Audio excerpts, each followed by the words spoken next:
মদ আমি খাবো। বুঝলি ভাই, জীবনটা গেলা কোনো কিছু শান্তি পাচ্ছি না, না কোনো ডাক্তার ঠিক করতে পারছে, না কোনো ভালো ডাক্তার সন্ধান পাচ্ছি। কি যে রোগ ঢুকে গেছে শরীরের মধ্যে কিছু বুঝতেই পারছি না।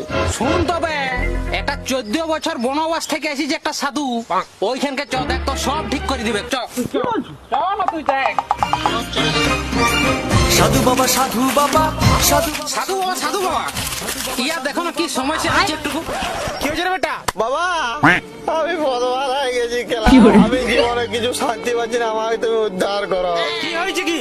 খাবার পরে আমার আর খিদে পায় নাই, ঘুমাই গেলে আমি তোমার কিছু চোখে দেখতে পাইনি, আর মদ খেলে তোমার মাথা ঘুরাই যায়। কি করবো তুমি একটা কিছু উপায় করে দাও।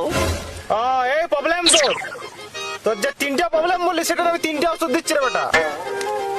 এটা আমার জড়িবুটি দিলাম, তার সাথে তুই কুকুরের পাড়া, মুরগির চুল আর ইন্দুরের আঁশ দিয়ে করে মাদলি ওটা নিশি রাতে পড়লি জলে ডুব দিয়ে, তাহলে তোর সব প্রবলেম ঠিক হয়ে যাবে।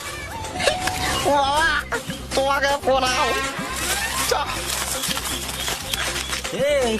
শুন শুন শুন, আর তুই যে গিজড়ে গিজড়ে যাচ্ছ আর ওগুলি পাবি বাল? কুকুরের পালক, মুরগির চুল আর ইন্দুরের আঁশ ওগুলি পাবি কেলা?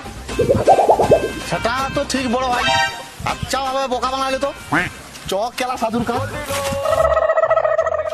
এই কেলা সাধু কেন এটা কাটাই দিব? কেলা তুই যে জড়ি মুড়ি গেলা বললি ওইটাকে আমি গানে মারাই নিয়ে আসবো? শালা কুকুরের কোনদের পালক হয় আর মুরগির কোনদের চুল থাকে আর ইঁদুরের আঁশ হয়। পাঁচ ঘুমের পর দেখতে পারে আর কোন শালার খাবার পর খিদা পায়, আর মদ কোম্পানি নাকি তোর শরীরে ভিটামিনের জন্য কেলা বানাইছে, তোর মাথা ঘুরে গেছে পাল ছিড়ে। সবগুলোর কোন মারবো কেলা দাঁড়াবো।